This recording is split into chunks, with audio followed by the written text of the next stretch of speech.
Hi, hello everybody, my name's Becky and I'm from Transinform.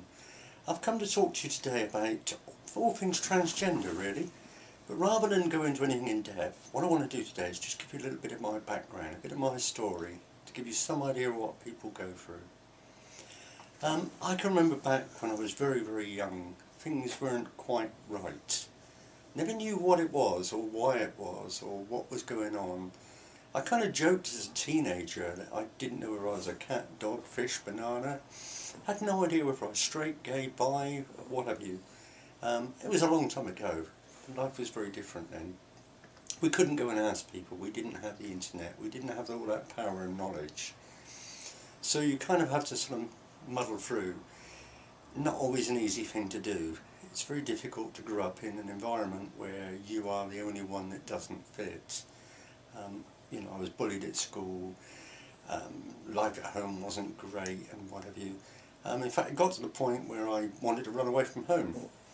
So I was on my way to the station to find out what a train would cost to London.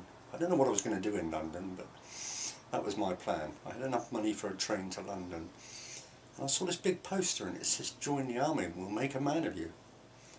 And I thought, well, hang on, they're going to pay me, they're going to clothe me, they're going to feed me. We can give it a go. I'll do a couple of years and then I'll save some money and I'll come out and live somewhere else. So I went and signed up into the army. Still had no idea who I was. The idea that they were going to paint me green and give me a number and all this stuff in my head would just disappear. Frankly, it worked for about 12 weeks. And then it all came back again. Too late then. I've signed up for 3 years. As it happened, I stayed on, did a total of 18 years, and I quite enjoyed some of my time in the army. But all the time I struggled, almost on a daily basis, with who I was. I played the game. I made myself into who they wanted me to be. I played rugby for the British Army.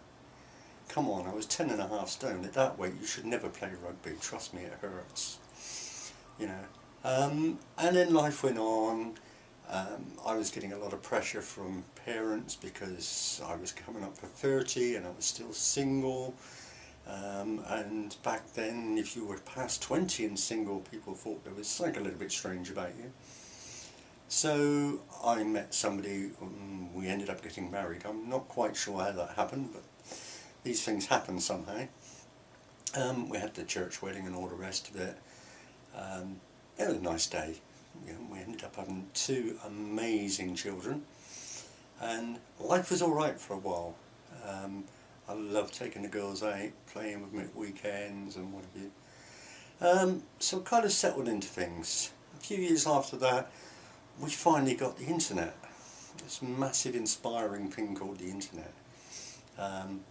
And late one night, when everybody else was asleep, I was playing on it and sticking in silly words into Google, or whatever it was called then, to find out if there was such a thing as what was going on in my head. And all of a sudden this word popped up and it said transgender. And I sat there and I read it, and I thought, well, that sounds a bit medical, but we'll have a read. So I read through the article, and just everything fell into place. I thought, oh my God, all these years I haven't got a clue who I have been, what I've been struggling with, and then in one word it was all, oh my God, that's me. But then of course I'm in this situation where I'm married, children, job, families. Oh God, what's next? Yes, I had dressed on and off all my life.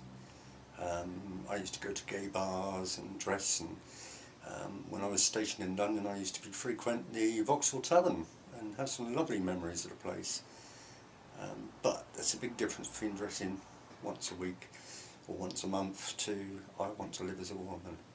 So I kept thinking, I kept reading, I kept checking things, I kept looking at things. It's a huge decision to make it, to put it mildly. A year or 2 after that, my wife up and left me, and she left me with 2 children. So I became a single parent with these 2 children to bring up. My girls, the best girls in the world, I'm going to say, and that's the honest truth.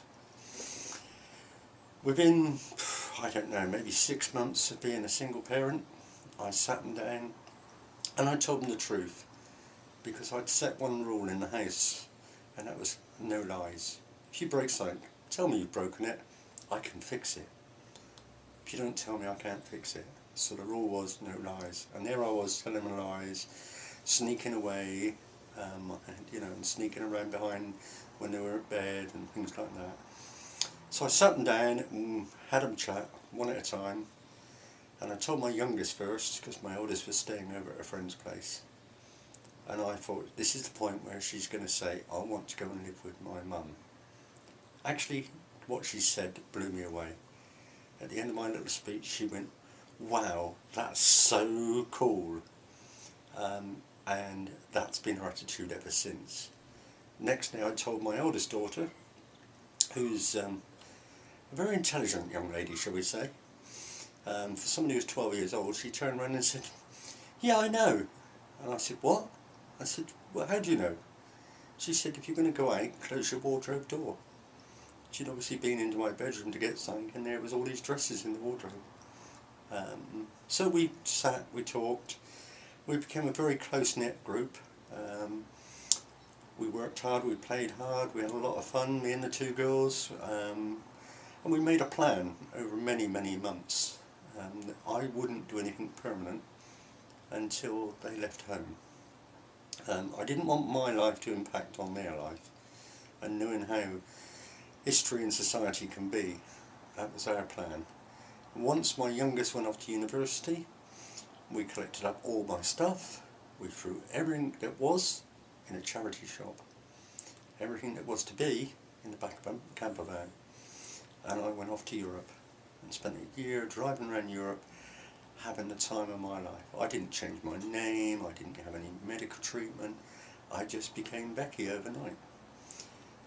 2-3 weeks into that trip, having all my friends telling me, you've got to be mad, you'll get murdered, I don't know what happened, but something happened one night, and I woke up in the morning with the biggest smile on my face I can ever remember. And life has been absolutely amazing since. Yes, it's had its ups and downs. There's a lot of bigotry out there. There's a lot of discrimination out there. Finding decent work is almost impossible as a transgender person. But I do it all exactly the same, if not 20 years earlier, because I have never been so happy in all my life. It really is an amazing thing to be. I've done all the medical stuff, I've been through it, and now, several years on, I just love life, I love being me, and yeah, everything's not perfect. I could do with more money, but couldn't we all? But life is good. So if you've got the same questions, or you're thinking, or whatever, don't be too scared. Wait and see what's on the other side of the rainbow. It's amazing. Thank you.